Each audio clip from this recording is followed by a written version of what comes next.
Selamat datang di channel Pemuja Malam. Jangan lupa like, share, and subscribe ya.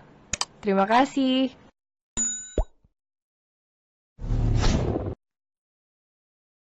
Episode 48 bisa melakukan yang lebih dari sekedar ciuman. Papa Albert menghela nafas pelan.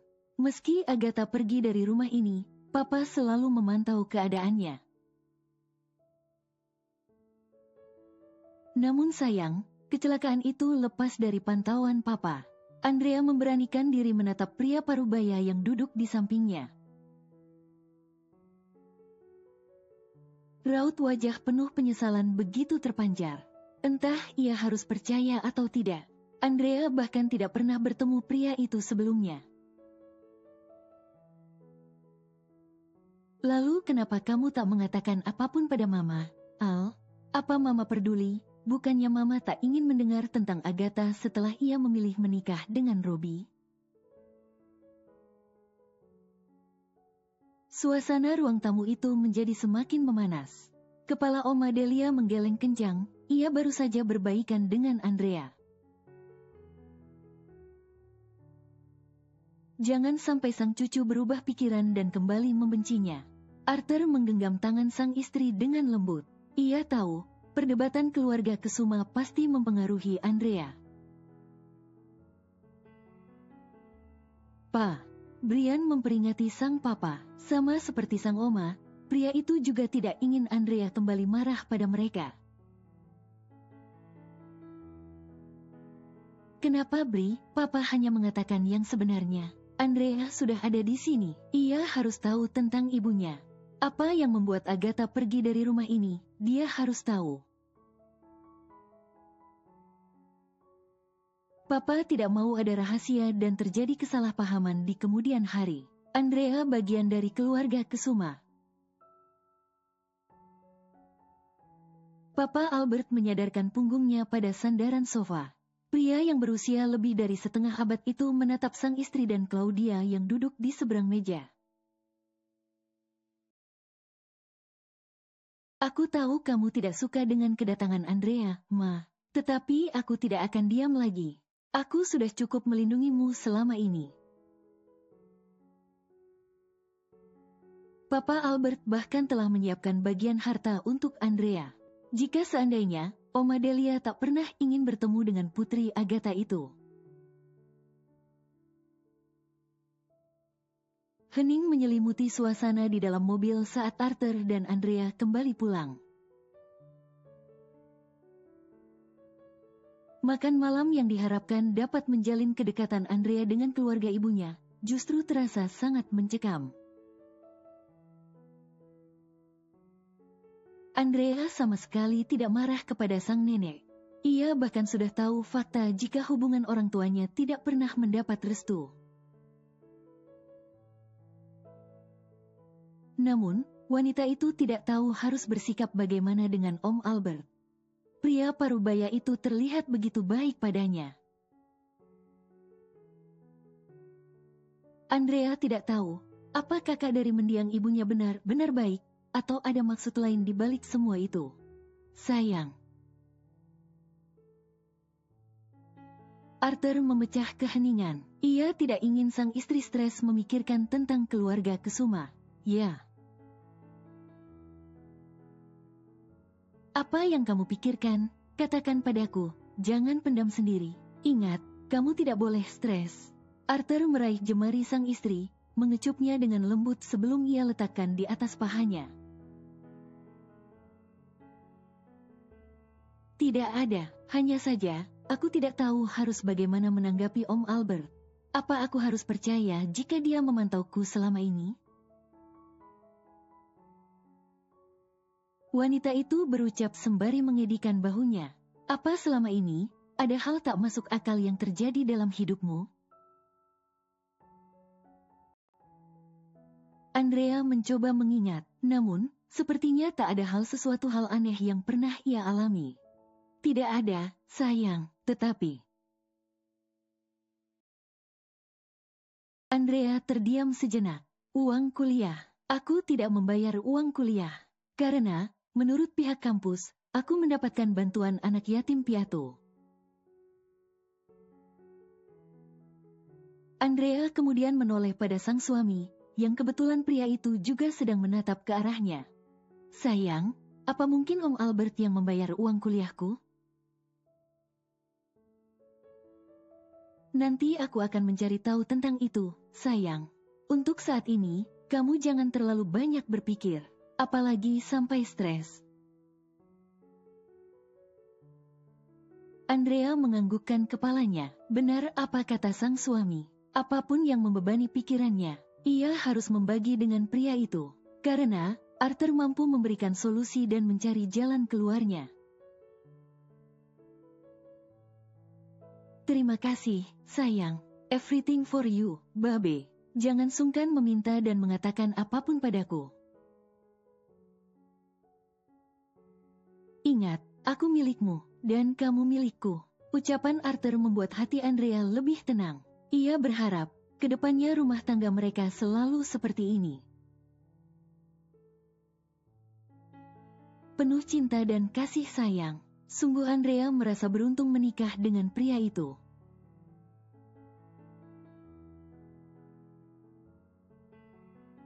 Thomas melajukan mobilnya dengan kecepatan sedang. Malam ini, ia memiliki temu janji dengan seorang teman, di klub malam milik William Sanjaya, teman dari Arthur. Kakak sepupu dari Andrea Cecilia itu sudah tidak sabar mendengar hasil dari penyelidikan temannya tentang malam naas yang menimpa mendiang Audrey. Entah kenapa, setelah melihat adanya kemiripan garis wajah antara Audrey kecil dengan Brian Kesuma, Thomas ingin mencari tahu lagi tentang malam itu. Setelah tiba di klub malam itu, Thomas langsung bergegas ke arah meja yang telah dipesan oleh temannya itu. Bagaimana? Tanya Thomas sembari menghempaskan bokongnya di atas sofa. Minum dulu, bro. Pria yang seusia dengannya itu menuangkan anggur ke dalam gelas, kemudian memberikan kepada Thomas. Thomas menerima, lalu meminumnya. Pria di sampingnya nampak membuang nafas kasar, membuat kerutan halus tercipta di dahi Thomas. Ada apa? Tanyanya penasaran. Nihil, bro, ucap pria itu sembari menenggak sisa anggur di dalam gelas. Apa maksudmu? Apa uang yang aku berikan kurang? Pria itu menggelengkan kepalanya. Bukan masalah biaya, aku bahkan sudah meretas kamera pengintai hotel itu.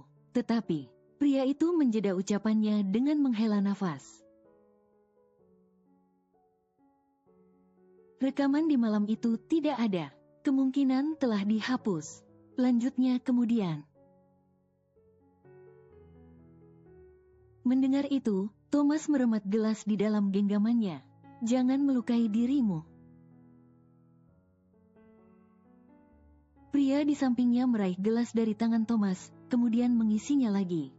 Sepertinya, orang yang melakukan itu sangat waspada. Dia bermain sangat cantik, hingga mampu melenyapkan bukti. Thomas menyandarkan punggungnya pada sandaran sofa. Kini ia semakin yakin jika Brian ada hubungannya di balik malam naas itu. Tetapi sayangnya, ia tak mendapatkan bukti apapun. Apa tidak ada petunjuk lain? Tanyanya kemudian. Temannya menggeleng kecil. Semua rekaman di hari itu telah terhapus. Bukan hanya saat kejadian, jadi, satu pun tak ada petunjuk yang tertinggal. Lalu bagaimana dengan kamar hotel yang digunakan? Kamar itu atas nama pemilik acara, dan wanita itu sekarang tinggal di luar negeri bersama suaminya. Tangan Thomas terkepal. Sungguh sangat bersih permainan yang dilakukan oleh pelaku kejahatan itu. Jangan putus asa, aku akan terus mencari tahu tentang masalah ini. Pria itu menepuk bahu Thomas. Daripada pusing, lebih baik kamu lihat ke arah meja bar. Lihatlah, wanita dengan baju putih itu. Sepertinya dia butuh teman minum. Teman Thomas menunjuk seorang gadis yang sedang duduk di sisi meja bar. Sepertinya dia frustrasi. Dahi Thomas berkerut. Ia seperti mengenali bentuk tubuh gadis itu. Si Al. Umpatan keluar dari bibirnya saat ia melihat wajah gadis itu. Kamu mau kemana? Tanya temannya saat melihat Thomas tiba-tiba bangkit. Aku akan mentransfer sisanya. Thomas begitu saja meninggalkan temannya dan berjalan menuju gadis yang sedang berbicara dengan seorang pria di meja bar. Saat gadis itu akan meneguk minuman yang disodorkan oleh bartender, Thomas dengan cepat merebutnya. Hei, gadis itu tak melanjutkan ucapannya.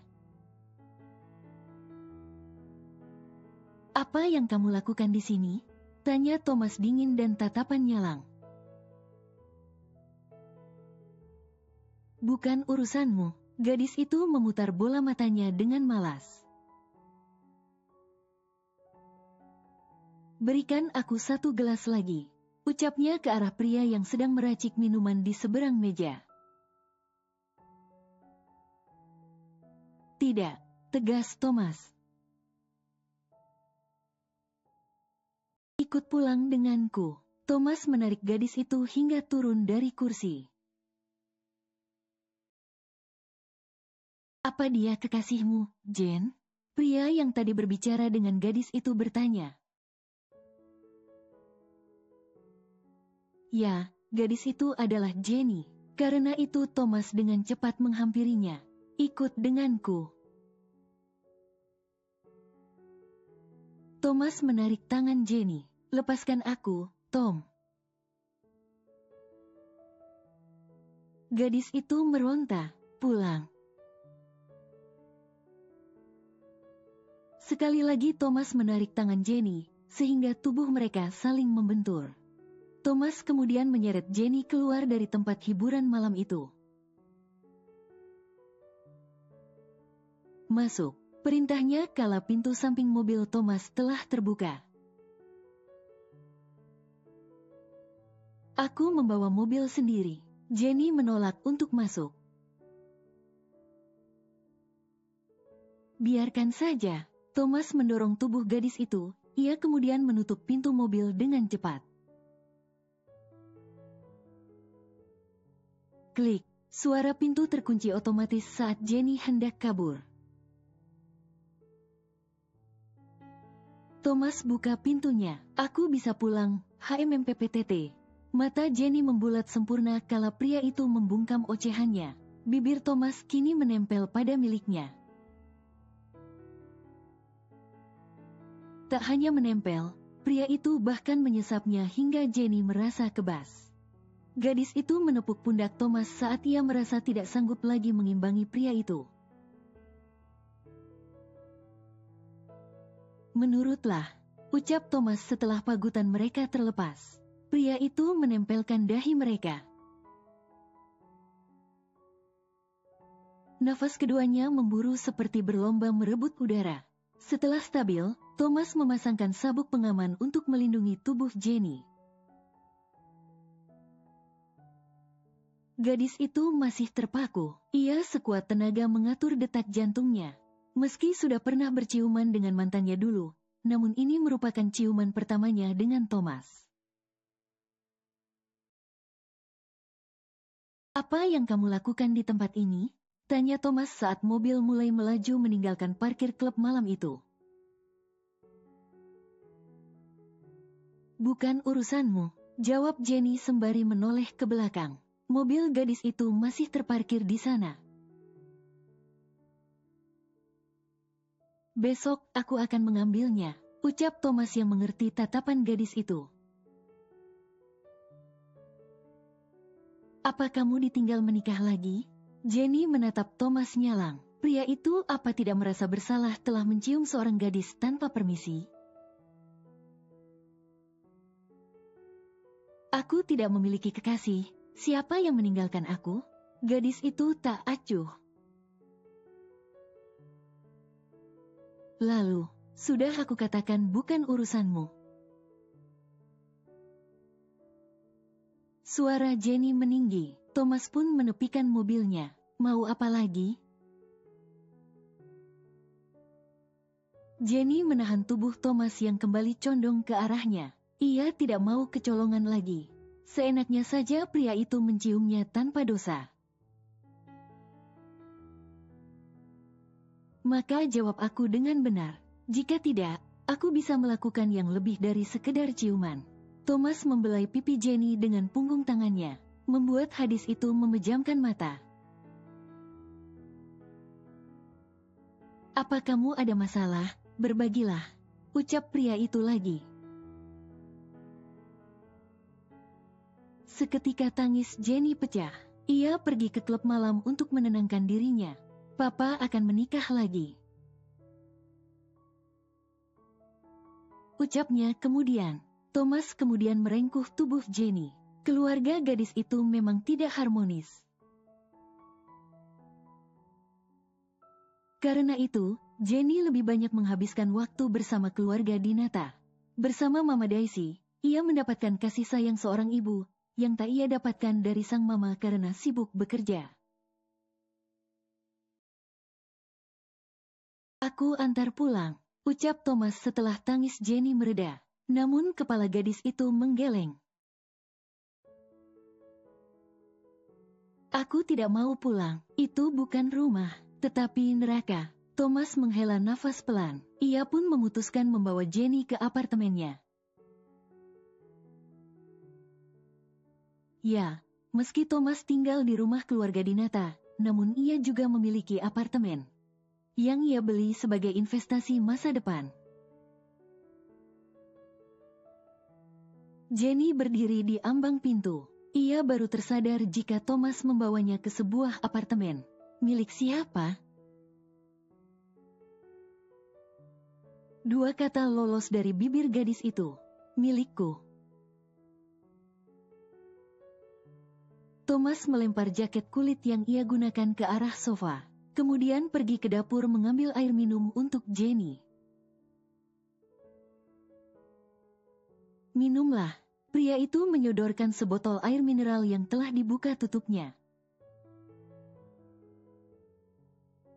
Bukan milik Arthur?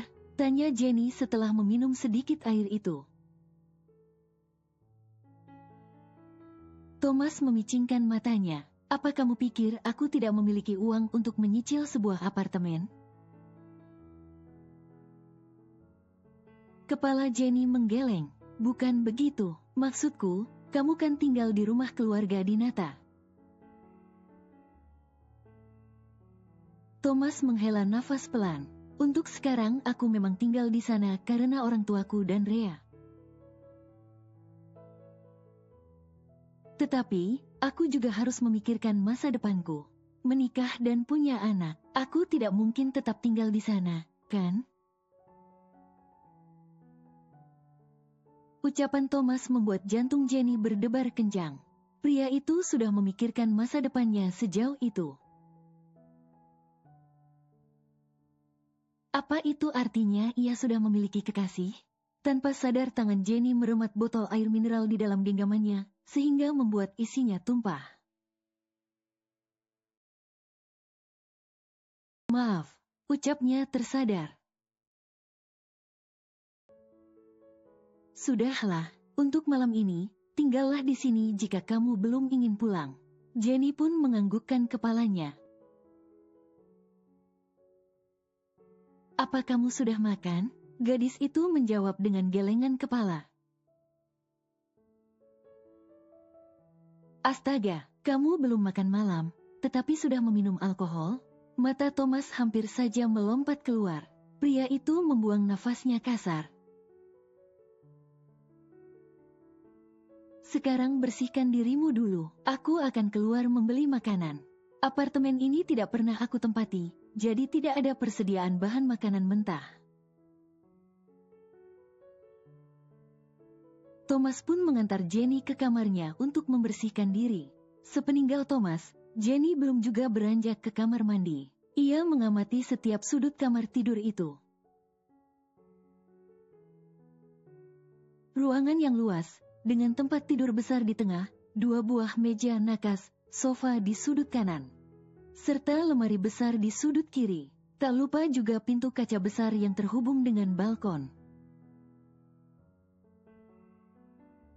Jenny dapat memastikan jika harga hunian ini pasti lumayan mahal.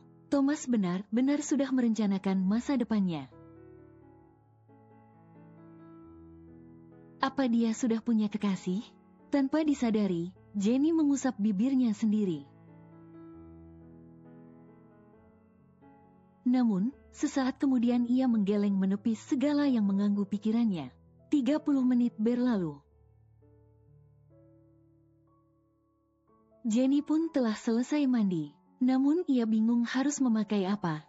Tak mungkin jika menggunakan pakaian yang sudah dipakainya sejak pagi.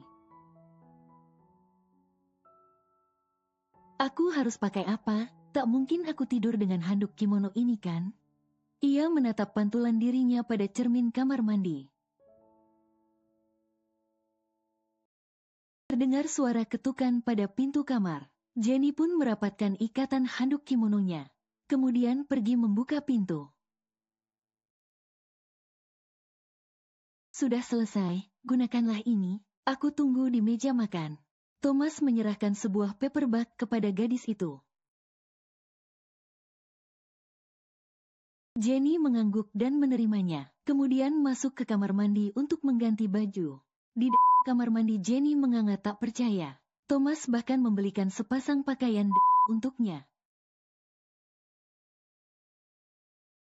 Apa aku boleh tinggal lebih lama di sini?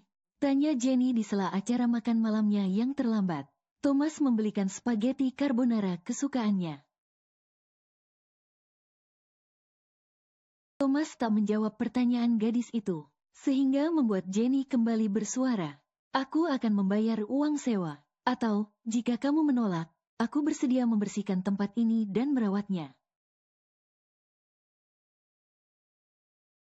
Apa kamu tidak ingin pulang? Kepala Jenny menggeleng lemah. Tidak untuk saat ini. Apa kabur akan menyelesaikan masalah? Meski aku di sana, juga tidak bisa mengubah kemauan papa. Untuk apa? Dia bahkan menikah dengan wanita yang usianya 5 tahun lebih tua dari aku. Wajah Jenny nampak murung, membuat Thomas tak tega melihatnya. Tinggallah selama yang kamu mau. Tidak perlu membayar uang sewa. Cukup dengan tidak menghancurkan tempat ini saja. Ucapan Thomas membuat Jenny mendengus kesal. Namun ia senang karena diizinkan tinggal di sana. Terima kasih, Tom. Ucap gadis itu dengan tulus. Pria itu hanya mengangguk. Habiskan makananmu, ucapnya kemudian. Apa aku boleh bertanya sesuatu? Katakan. Itu, dari mana kamu tahu ukuranku? Maksudku, pakaian. Jenny tak mampu melanjutkan kalimatnya. Tiba-tiba pipi gadis itu terasa panas. Aku minta pada penjaga toko pakaian wanita size M lengkap, karena aku tidak tahu ukuran tubuhmu. Thomas berbicara sembari memalingkan wajahnya. Ia tahu apa yang ingin ditanyakan gadis itu. Dirinya pun merasa jengah. Bersambung.